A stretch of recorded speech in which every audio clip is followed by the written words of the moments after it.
The Department of Trade and Industry Undersecretary Mary Jean Pacheco, also the lead for Digital Philippines and e-commerce, takes on the secrets behind the digital revolution shaping how we buy, sell, and innovate in today's market.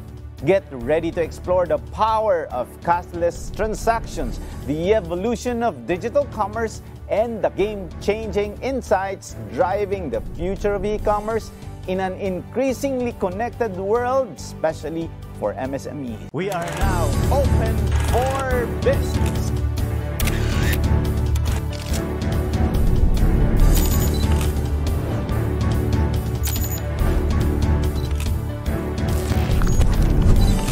It is a signal to the world. We are open for business.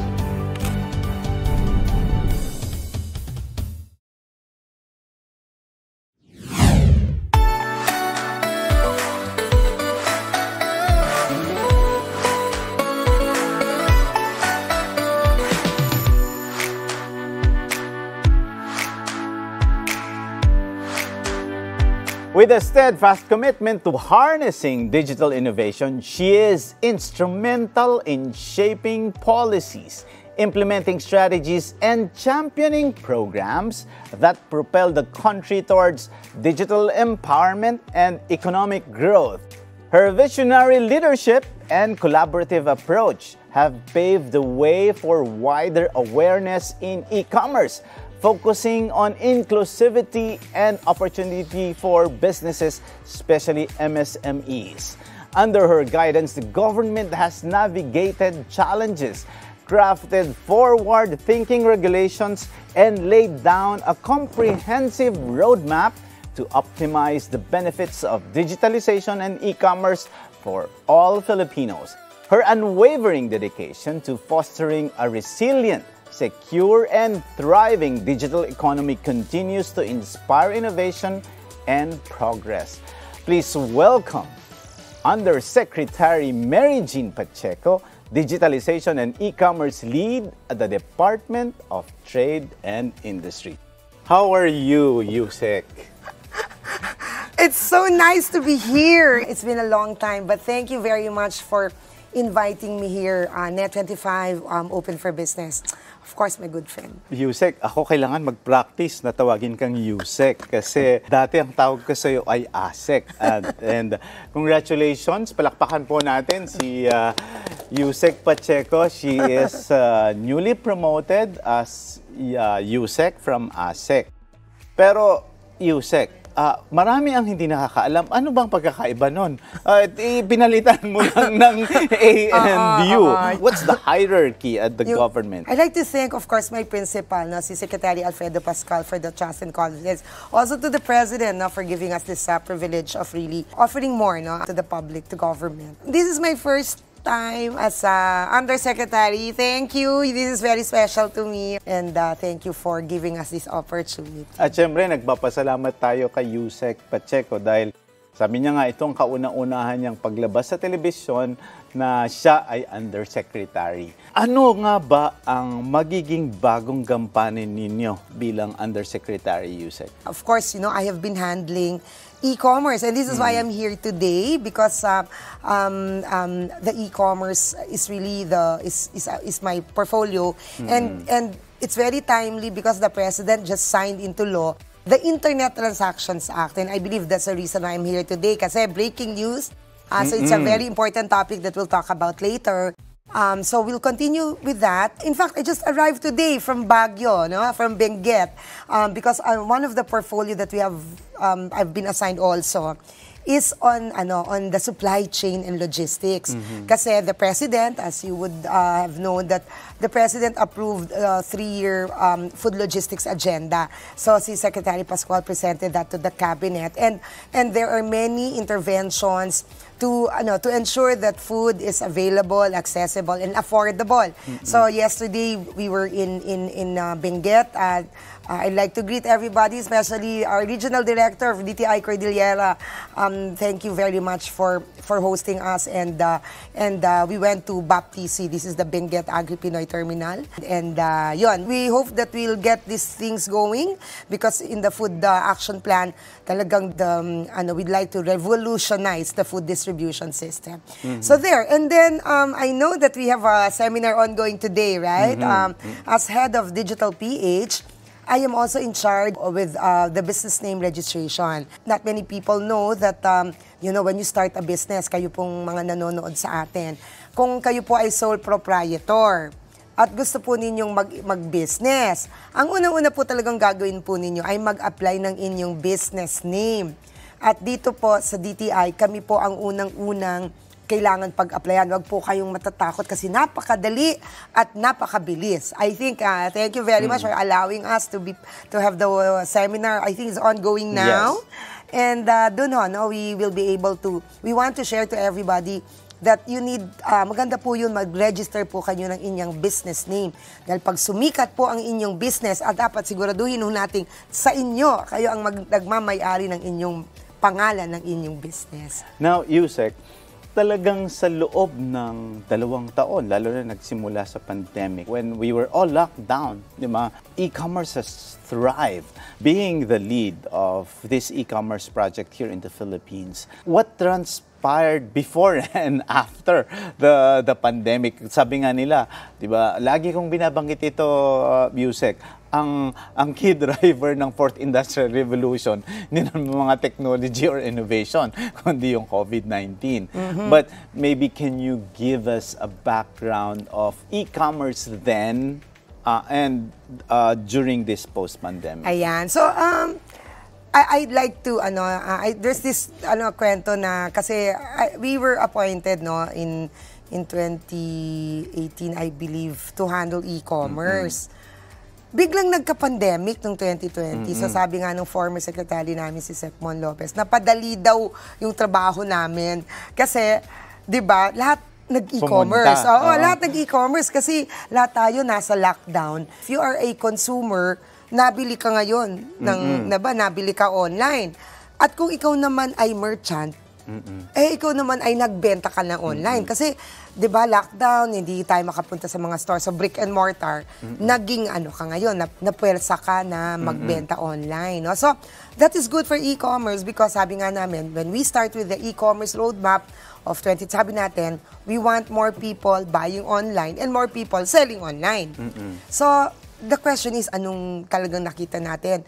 Totoo, nakita talaga natin yung accelerated adoption of e-commerce. I mean, all of us.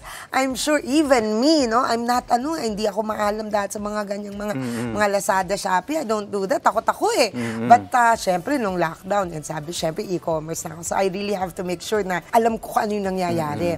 So, nabanggit ko kanina that the Department of Trade is in charge of business name, no?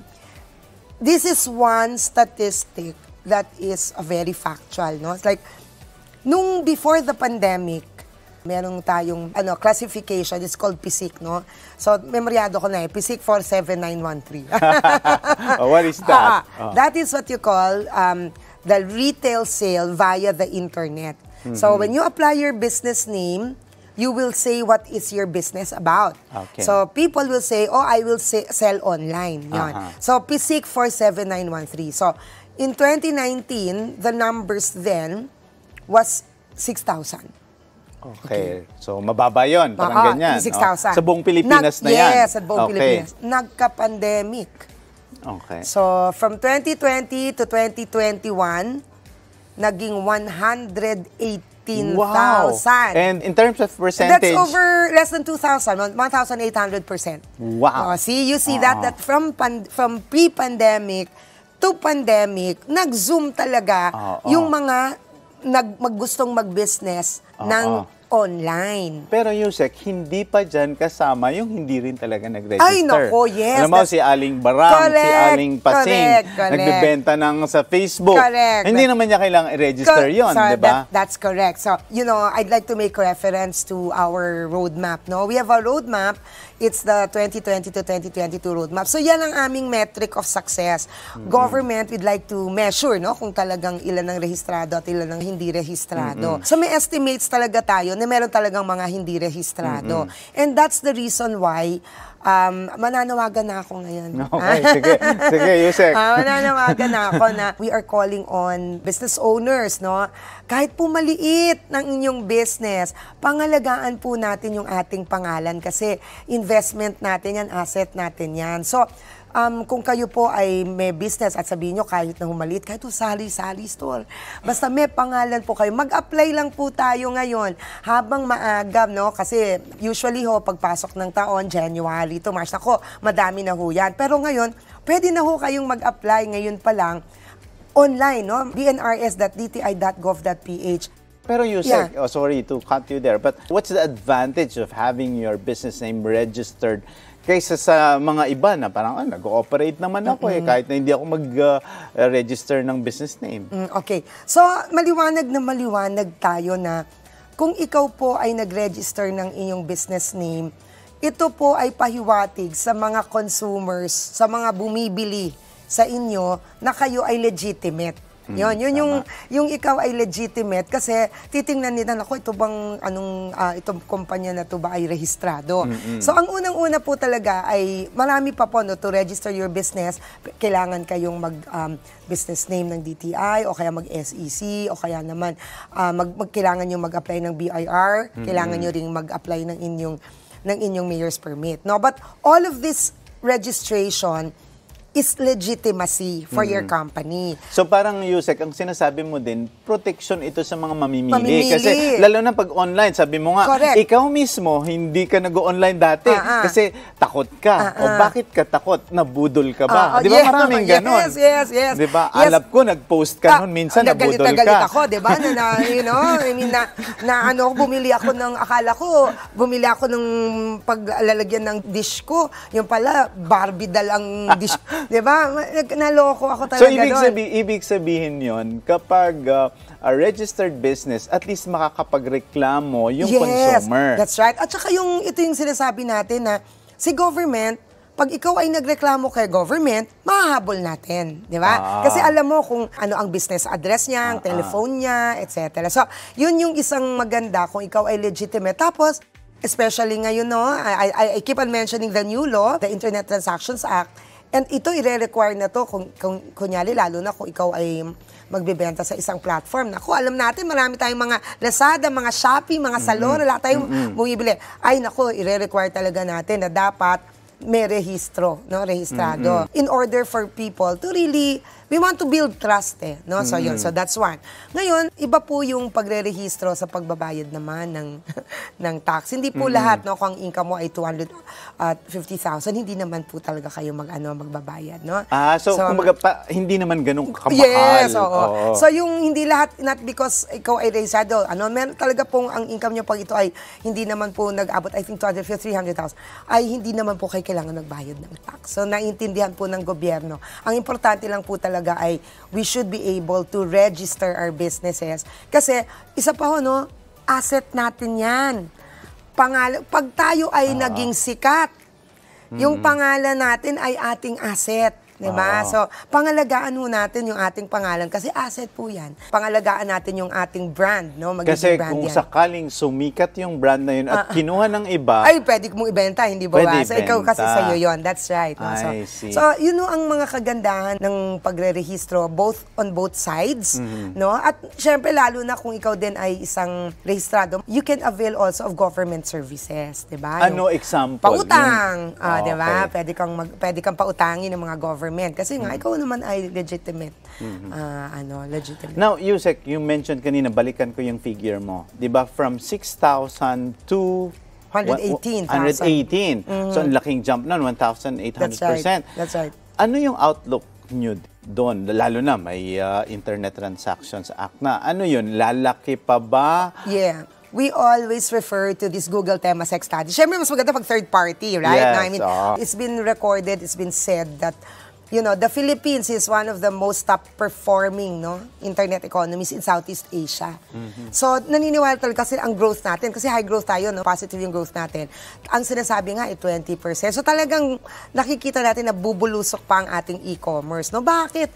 Bakit? Kasi naman, yung Philippines is made for e-commerce Marami tayong mga young. Diba? Okay. Marami tayong Isa young. yun. Tayo yun. Tayo Kasama yun. tayo. Of course. Kasama tayo. Undeniable. Diba? Yes. Kami po yun, ni CRV. So, marami tayong young. So, pag young ka, we are the most agile. No? Yes. I mean, ito na yung mga talagang laging, marunong ng social media. Malikot. Oo, malikot talagang sa yan. gadget. Yan. So, talagang we are. No? And of course, bumibili tayo. No? Mga ganyan yung ating. So, yeah. Second, the Philippines is also, we spend the most number of hours in the internet. I think 9 hours. 9 hours. I think we're top in the world. In the world na tayo, magaling tayo Oo, mga kasama ko dito, mga cameraman ko, talagang... Ayan, nagte-text yung iba. Ayan. So talagang 9 hours, 12 hours pa nga sila yata So ang sinasabi natin, marami sa atin na magaling mag-TikTok, nagti-TikTok, nagti-Facebook, diba? Kaya sinasabi natin, gamitin natin yung interest natin sa pagti-TikTok at pag-Facebook natin, gamitin natin sa pagbebenta. Tama. Tsaka pagbibili, di ba? Kasi aandar yung ekonomiya natin, lalo na if we buy local products, di ba? So, we want tangkilikin talaga natin yung local products natin. So, we are agile, we are young, yun. Tsaka, di ba, we are consumer-led. So, talagang ang consumption-driven yung economy natin. So, bumibili talaga tayo. So, those are the things na talagang and there are... Pero nakaka-apekto din ba yung Yusek, yung dahil archipelago tayo, kalat-kalat ang mga isla natin. So, talagang mapipilitan ka talaga na mag-e-commerce doon. Dahil kumbaga parang yung mga deliveries natin, instead na pupunta ka, ay gamitin mo na lang ang online. Malaking epekto din ba yun? So, there are two things that's why in our roadmap, meron kaming tagline. Ang tagline natin sa roadmap natin, basta e-commerce, madali. Kasi gusto natin sabihin sa tao, huwag kayong matakot. Kahit na senior citizen or tayo pwede aminin na natin. Sige. Aminin na natin. Malapit na. Na minsan ano ba to? Hindi ako marunong. Ay naghanghang ganun. 'Di ba? Masyado hindi agile. Ano to, nagpapanik tayo. Ay hindi na. 'Di ba? Nawala na yung pera ko sa bangko. Hindi. Huminahon lang tayo, 'di ba? Kaya natin 'yan. Kasi ang sinasabi talaga natin, of course we need to train our people and this is one of the things that we're saying na basta e-commerce, madali. So anong ginagawa natin? As government, we keep our eye on our ball. Ano ba 'yon? Pag madali, market access, Da is digitalization. Okay. Li is logistics integration. Ayun. So I go first with what you said kasi it's an archipelago.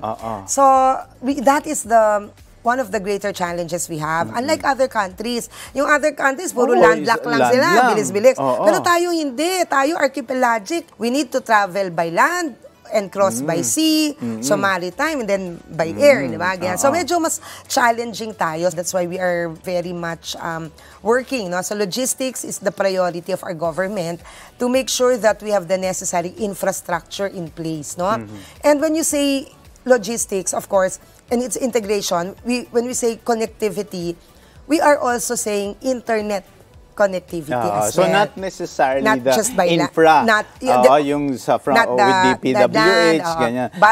Pero yung infra, kasama din yun dahil may telco doon, may towers, So that's part of the logistics. Seamless interconnectivity, both digital and infrastructure. So so that's logistics integrations. We know that bubulusok itong e-commerce, kaya talagang alam natin na nagbi-build more tayo. Maganda yung sinabi mo, madaling tandaan, pero madali nga ba? Nasaan na kayo sa roadmap? Kasi di ba, Yusek, may mga targets kayo dyan, malamang.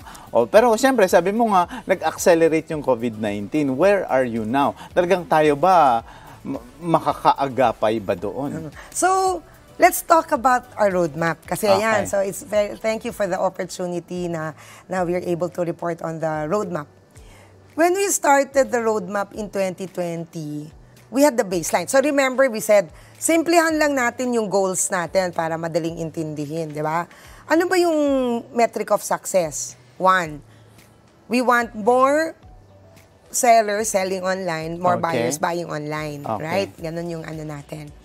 So, punta tayo sa sellers.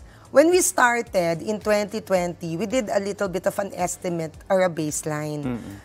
500,000, no? That's what we said, 500,000. Sa buong Pilipinas na yan. Buong Pilipinas. Nung nag-2021, so we targeted, mga 750,000. We exceeded the target. Wow. So we asked, this is the reason why the Internet Transactions Act is important to us. Kasi as government, we need to have access to data. So, pero ngayon, dahil nga, data privacy and all that, so we coordinate with our private sector, tinanong namin sila. Pero lahat ito, anonymity, preserving data and all. So, tinanong namin, ilan ba ang mga nagtitinda sa mga plataforma? So, we tried to get the numbers and we came up with the number of 2 million. Wow! So yun. So, rehistrado pa lang yun. So, yun yung mga nagtitinda sa kanila. So, from 500,000, naging 2 million. 2 million. Yes. So, mga nagtitinda ito? Yes, sa mga nagtitinda. Basta ito yung mga nagtitinda na rehistrado sa DTI? No. Nasa platform. Nasa platform. Pag nasa platform ka, we are saying that alam nila na rehistrado yun. Yes, kasi yun yung So, hindi pa namin tinatanong sino hindi rehistrado. Sige. Pero doon na lang muna tayo sa rehistrado. So, that's 2 million. That means to say, talagang marami, right? I mean, kasi from 500 to 1,000.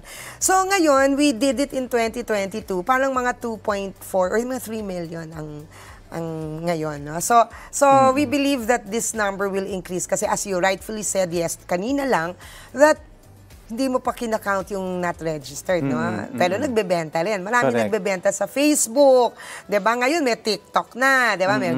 So that's why we really need to improve the data collection system of the roadmap, DTI in particular. Kaya happy kami talaga dito sa Internet Transactions Act because under the law, talagang pwede talaga na namin, bigay nyo sa amin yung mga data nyo. So we look forward. So that's one of the things that na sinabi natin na, na talagang bumulusok at talagang let's go naman dun sa yung bumibili, di ba? Kasi sabi natin.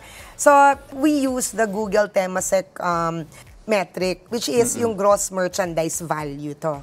Maganda to kasi every year, mabilis yan siya. Mine-measure ng Google. Gano'ng kadalas sila maglabas ng... Every year. Every year. Ito, pang Pilipinas lang yung sasabihin mong data. Pang Pilipinas lang. Kasi parang, before you mention that data, kasi Yusek, parang katulad mo, di ba, nung una takot tayo. Right. Takot ako. Kasi halimbawa, parang safe ba ito? May pupuntahan ba talaga yung pera ko? Matatanggap ko ba yung produkto? Ano yung baseline mo naman? This is again, this is 2020. This is Google. We are basing it on the Google Temasek. So in 2020, 7.5 billion yung baseline. So we always go by the baseline. So nag-target yung roadmap ng 11 billion. Nung lumabas yung Google, value ito. Value, US billion dollars. When you say gross merchandise value. So ito yung halaga. Pagka nagbili ka. Halaga ng pagbenta, pagbili mo. Yan. So total siya. So this is in billion dollars. Dollars pa to. Dollars. Ano yung baseline mo? Sorry? 7.5. 7.5 billion dollars. Yes, that was in 2020. So nag-target tayo. Sabi natin, we'll reach 11 billion. Nag-target tayo. Lumabas yung study in 2021. It's 17 billion. Wow. So kaya pala naging Yusek ka. Hindi. Magaganda yung figures na yan, Yusek. Pero ano yung impact niya sa overall economy? May ganun na ba? Nakikita na ba doon? Pero nag-joke ka Nag-joke ka na, kaya ka pala nag-joke ka. Ganito na lang, I'd like to cite yung Google kasi we were very happy about the Google study. Alam mo why? Kasi sir, in the Google study, they cited government's interventions. Okay. Diba? I mean, nakakatabang puso yun. So, maliban dyan, at yung government, ano ba example ng government interventions na ginawa nila? So, nung pandemic, because everyone really was at home, may lockdown tayo, the very first things that we did was we called upon all of the members of the ecosystem. So, the platform. We called all of them and then we said, pwede ba mag-capacity building tayo? Let's advise our SMEs kung ano yung pwede nilang gawin to pivot from offline to online. So we were all, we were all at home, and that was the best time na yung capacity building is one of the things that the private sector, they were much too engaged na talaga. Sige, I will do that. Kasi pag hindi rin sinuporta ng private sector yon, hindi rin malalaman ng mga tao. At pag walang government intervention, hindi makakarating sa kanila. Correct. At makukulangan ng trust pa rin, lalo yung mga tsaka tao. yung mahalaga din sa business yung awareness, yes, diba? Yung correct. ganun. Kasi, for example, maraming nagsabi in the beginning, yung Facebook, di ba madali? Kasi pagpunta kami Facebook ka, pwede ka magbenta sa Facebook. So ang mga sinasabi, yung platforms, mahirap dyan, mahal dyan, kailangan magbayad dyan, mag-onboard ako. Onboarding is when you sell in a platform. Dinebunk namin yon during the Control Biz. We came out with a program called Control Biz Reboot Now. Kasi ang sinasabi, di ba, pag ikaw yung laptop mo ay biglang mag-hang, katulad ng lockdown natin, nag-hang. Anong gagawin mo? I-reboot mo. Reboot mo. So, ganun yung konsepto natin na i-reboot natin. So, ang nangyari, sinabi ng mga platforms, hindi libre ang onboarding. So, hindi totoo. Hindi mo kailangan magbayad. Hindi totoo yun. We will remove that, and that's no mag-onboard kayo, yan. So, yun. So, that's one. And then the second, of course, is when they decided na mag-onboard, i-handhold ka. Kasi sir, SME ka. Hindi lang naman yung pagpunta mo doon ay meron kang Facebook. Hindi. You need to be guided. Kasi hindi lang basta-basta magpunta ka ng produkto mo. Hindi lang yung may picture ka, maglagay mo na. Hindi. Kailangan gandahan mo yung picture mo. Ganito. Content creation. So, maraming ginawa ang ating mga platforms, ang private sector, to really make people aware, SMEs most especially, small businesses. So yun naman, investment na ng private sector yan, kasi hand-holding itself, dapat may module sila doon, may papaliwanag. It's really a training for them. Okay, pero bago natin ituloy, kailangan pakinggan natin, puntahan natin yung business seminar dahil I think magsasalita ka rin doon, Yusek. And Open for Business will be back. Stay with us.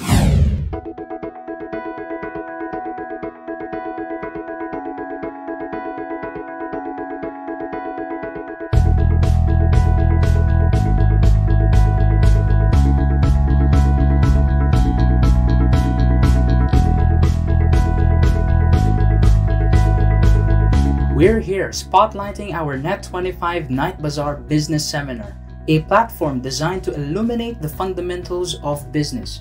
Join us as we delve into the essentials of starting, managing, and growing a successful enterprise from the experts. Mula sa paraan kung paanong iparehistro ang negosyo, pagpapaliwanag nito gamit ang e-commerce, at ang pagpapalakas ng ating mga MSMEs, lahat yan aalamin natin. So get ready to learn and empower your entrepreneurial journey here at our Net25 Night Bazaar Business Seminar. Bahagi ng pagpaplano ng ating pagnenegosyo maliban sa pag-iisip kung ano yung konsepto ng mga produkto o serbisyo na gusto nating ibenta, or kasama daw yung pagpapromote ng ating mga negosyo, ay ang pag-rehistro nito. So, nararapat lamang na kapag magsisimula po tayo ng ating negosyo, ay i-rehistro po natin itong negosyo ito para maging formal itong nakatayo bilang isang negosyo. Wala po itong ipinagkaiba nung isinilang tayo dito sa mundo. Diba? Kung sinilang tayo, inirehistro rin tayo at kaya tayo mayroong birth certificate. So ganun din, di ba? Pagka nagne-negosyo, gusto natin itong bilang isang negosyante, itong negosyo na ito ay para na nating anak. So, paano ba ang pag-rehistro ng negosyo? Una sa lahat, kailangan natin malaman kung ano ba ang type of business ng ating itatayo. Alam naman natin that meron tayong sole proprietorship, na meron lamang isang may-ari, partnership, meron tayong korporasyon, at meron tayong cooperative. Yan po yung mga types of businesses na pwede natin itayo. Sa pagkatayo ng mga negosyo na yan, may iba't ibang ahensya na naka-assign kung kanino tayo mag-rehistro. For example, sa sole proprietorship, kailangan nyo pumunta sa Department of Trade and Industry para i-rehistro ang pangalan ng inyong negosyo. Ang partnership and corporation naman, yan ay na-handle ng Securities and Exchange Commission, while the cooperatives ay sa Cooperative Development Authority. Ang mga makukuha natin na rehistro mula sa DTI, SEC, and CDA is not enough para mag-operate na tayo bilang isang negosyo. Kailangan pa natin kumuha ng permit mula sa local government units kung saan located ang iyong negosyo, sa Bureau of Internal Revenue o sa BIR, no, kailangan nyo rin po i-rehistro yung negosyo na yan. And at the same time, bilang isang potential na employers, kailangan nyo rin mag-rehistro sa mga social service agencies. Ito po yung SSS, Pag-ibig, and PhilHealth.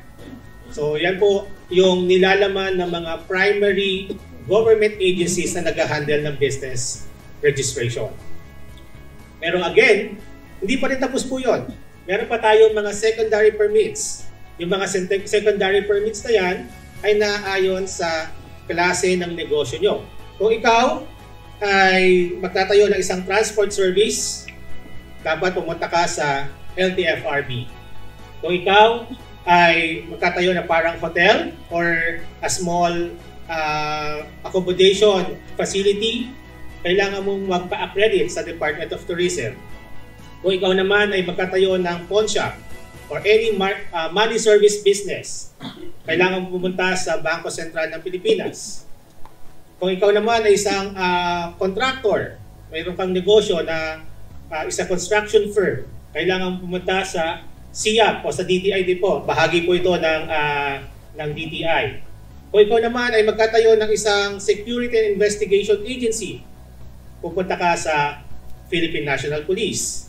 Kapag naman ikaw ay isang rice dealer, NFA. Kung meron ka naman cosmetics o anumang gamot, sa Food and Drug Administration.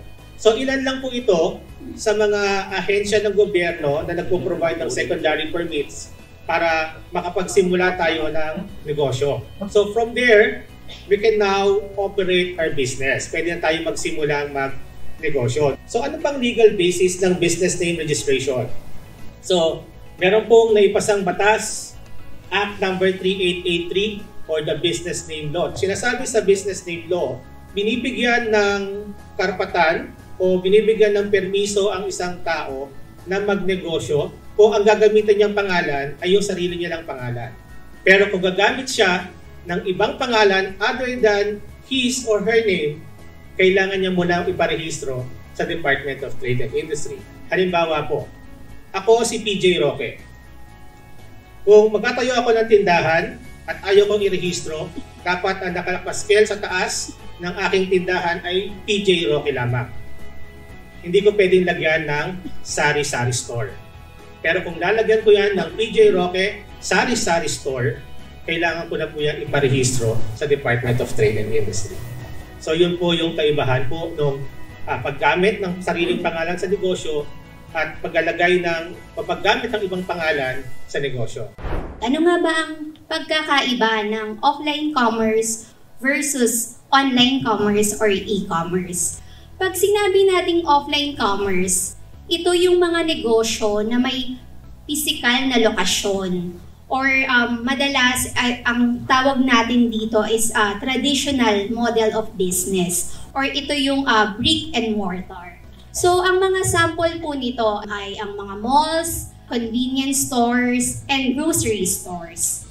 While online commerce or e-commerce, yung mga transaksyon ay nangyayari online. Kaya tinatawag po siyang e-commerce or online commerce. Nung pandemya po, nag-shift po yung buying behavior ng ating mamimili. So dahil na rin po naka-lockdown, kailangan rin po nating mag-adjust sa mga pagbabagong ito. Kasabay na rin po nito ay ang pag-a-adjust ng ating businesses or MSMEs particularly. So they have to adapt to these changes. That's why they have to shift from offline commerce to online commerce.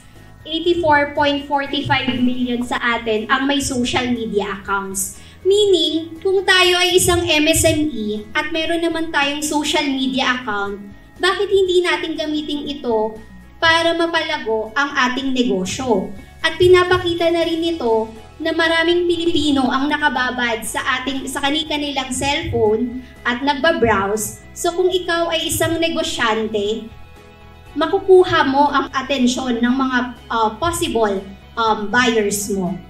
So shifting from offline to online business. Know your niche, know the need. As a business owner, dapat alam natin yung kalakasan ng business natin. Ano ba yung advantages natin compare sa ibang business? Ano ba yung possible na problem ng business or services business natin na pwede naman nating solusyonan? And of course, dito kasi, kung magbebenta ka ng isang produkto or serbisyo, dapat alam mo kung sino yung target market mo. Gusto ko rin pong ibahagi na itong Go Cashless na to, wag po tayong matakot. Meaning, as an MSME, yung payment po natin, pwede naman po siyang cashless. Pag sinabing cashless, pwede yung credit card, fund transfer, QR code, or e-wallet. Marami po kasi sa atin ang natatakot sa pag-adapt po ng cashless payment or cashless transaction. Pero nakakatuwa rin po na dumadami na rin po ang nag-e-embrace dito. Paano po ba natin mapapaigting ang kakayahan natin bilang negosyante para mapaunlad po natin yung negosyo natin from small business to big one, and from domestic, maaari nating maabot even the global market. Ang negosyo po kasi natin, for example, nagtayo na tayo, nag-online na tayo, hindi lang dapat hanggang dun lang ang gawin natin. Parang ituring natin siyang ating mga anak, hindi po ba? Kumbaga, sino ba sa inyo yung mga anak na rito? Kapag siyempre, andun yung birth pains, nagsisimula ka, but then, eventually, you need to invest kung paano mag-i-improve yung kakayahan mo bilang negosyante. Kailangan mo mag-aral. Kailangan mo dumaan sa basic hanggang sa maging intermediate ka na, and then of course, magiging advanced na business owner ka na. Tayo, bilang mga negosyante, kailangan alam natin kung ano ba yung mga current na digital tools na meron na pwede nating magamit. For example, simpleng business email po. So, alam ko, sa inyo may Facebook, meron na kayong mga email. Pero we need to make sure na it's business naman, or it's different from your personal account.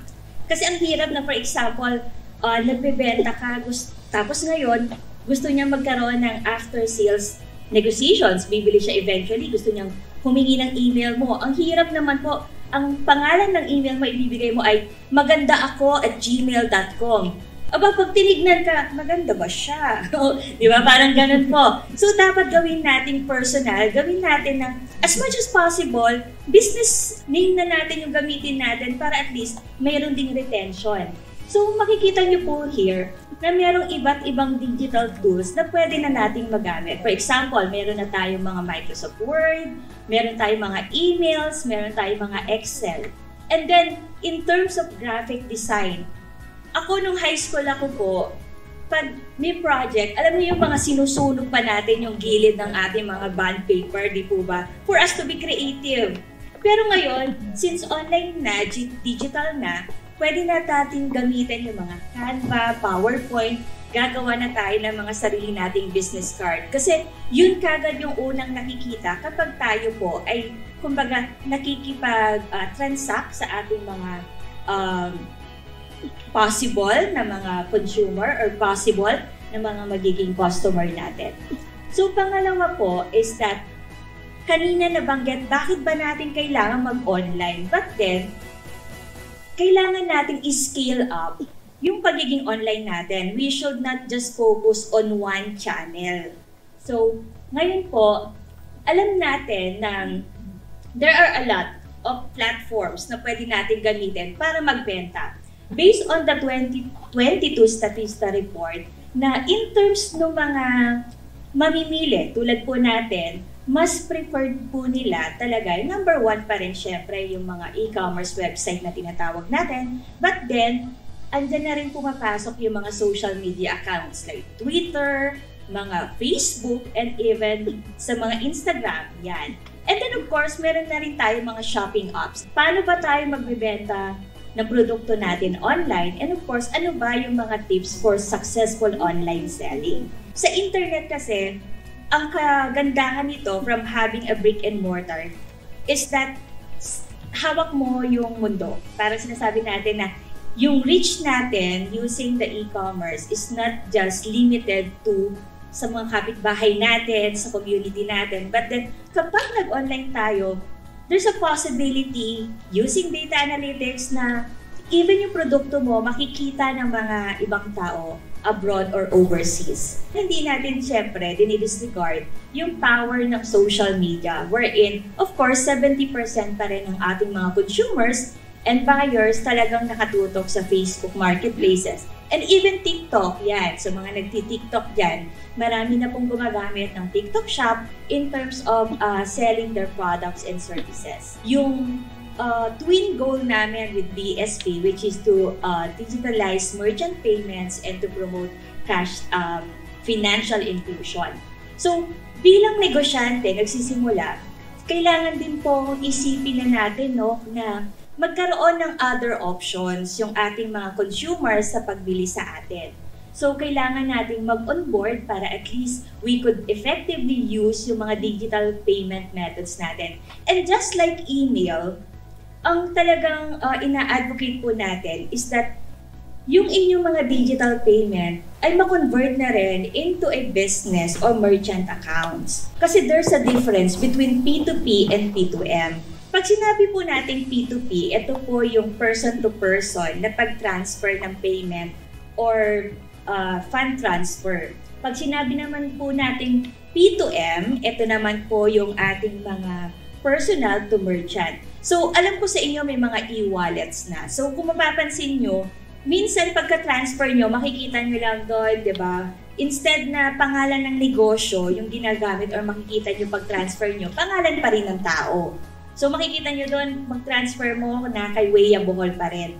Pero ang gusto natin bilang negosyante, kung gusto nating mag-level up, gawin na po nating merchant account yung ating mga accounts para pag-transfer sa inyo, ABC Bake Shop. At least, it's still one way of promoting your business. So, one of the things po na kailangan nating malaman, of course, sino-sino ba yung mga EMIs or mga digital banks or mga payment service providers na available. Kasi ang alam lang natin yung mga malalaki, but then there are still a lot of players out there na maaaring maswak sa mga hinahanap ng service providers. Yeah. So, ano ba yung benepisyo? Bakit kailangan natin ng e-wallets and online banking? So, bilang negosyante, syempre, lalo na kung meron na kayong mga online shop, at least using e-wallets, wala nang queuing and operating hours mo 24/7 na. Kumbaga, anytime pwede na silang magbayad sa'yo. Safe, accessible, anytime, anywhere. Minsan nga, ang dala na lang natin pag lalabas tayo, dati laki-laki pa ng bag natin, tapos ang dami mong cards, iba-iba. But then, ngayon, ipupush na or ilo-launch na ni BSP ang Scan to All QRPH wherein isang QR code na lang, lahat na doon, mamimili ka na lang kung anong payment gateway ang gagamitin mo. Diba? And then fast and easy to use. Alam naman po natin pag transfer, makikita na kagad, magre-reflect. And of course, everything is on the list and can be easily monitored kasi may mga dashboard po kayo sa mga account ninyo. Through this online or digitalized method of record keeping, at least po, monitor po natin yung mga transactions. And of course, meron mga offers ng mga produkto at serbisyo na hindi pwedeng i-offer sa mga person-to-person account. For example, yung isang payment gateway na kapag may merchant account ka, 3 months active yon, they could offer you loans. Di ba minsan bilang MSME, ang hirap sa atin mag-loan because kailangan mo ng credentials. But then, through this e-wallets, online banking, nagkakaroon ka ngayon ng tinatawag nilang credit scoring. Kasi nakikita yung transactions mo, nakikita na active ka na MSME. Alam niyo po, when we were invited by Net25 for the night bazaar, for the seminar, talagang hindi ko talaga kami nag-atubili kasi we really want this opportunity for the Department of Trade and Industry to connect through this forum. Kanina po yung aming team, dinala po namin dito to really talk about yung po business registration natin at sa e-commerce po. So, kung meron man akong isa-summarize na sana ho talaga tayo pong nandito at dun sa mga nanonood at nakikinig, mag-ano na po kayo kung kayo po ay wala pa pong business name registration. Napakadali lang po. Pumunta lang po kayo sa bnrs.dti.gov.ph. Basta wala lang kayong kamukhang pangalan na napili, within 8 minutes makukuha po ninyo ang inyong certificate. Huwag na ho natin hintayin yung next year kasi yung next year baka ang dami-dami, pila-pila. Ngayon pwede ho na ninyong gawing online.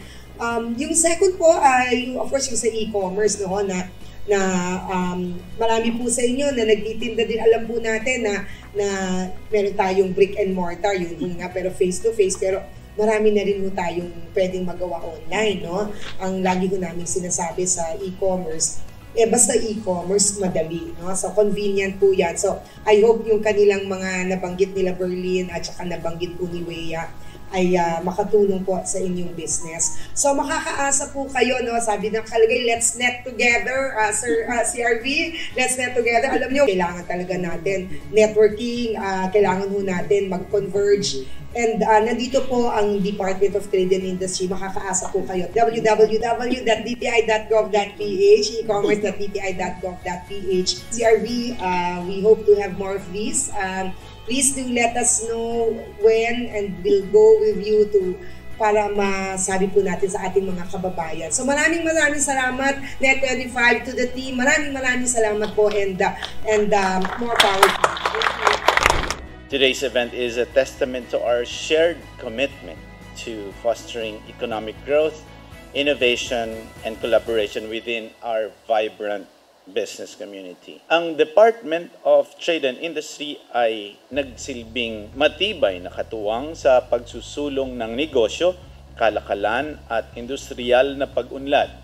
Makikita sa kanilang mga programa at inisyatibo ang kanilang tapat na pagkilala sa pangangailangan ng mga negosyante sa ating bansa. By working together, leveraging our collective expertise and embracing innovation, we can undoubtedly contribute to the continued growth and success of our businesses and in turn, our communities.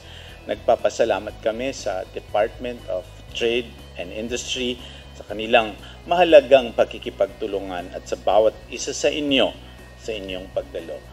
May this seminar be a source of inspiration, learning, and fruitful partnerships. There you have it. That's a wealth of information to help guide you in your entrepreneurial journey. We hope that you'll have the motivation to finally make a go of your passion and turn it into a business. Who knows? You just might be the next multimillionaire. This is Timothy Figueroa for Open for Business.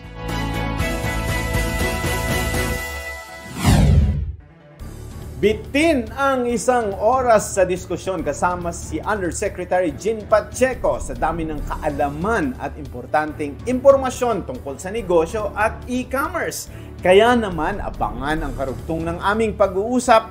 Don't miss part 2 as we also tackle intellectual property ownership here at Open for Business. Hanggang sa susunod na linggo, samahan nyo kaming muli dito sa Open for Business. Catch us too on Facebook and YouTube. Like and subscribe on our social media page at Net25 TV. We will bring you more insights from industry experts, thought leaders, CEOs, and featured SMEs. Together, let us help encourage business development in the Philippines. Sharpen your business acumen, feel the pulse, and set the trend for as long as you're informed and open for business. Ito po si Cesar Vallejos. Marami pong salamat.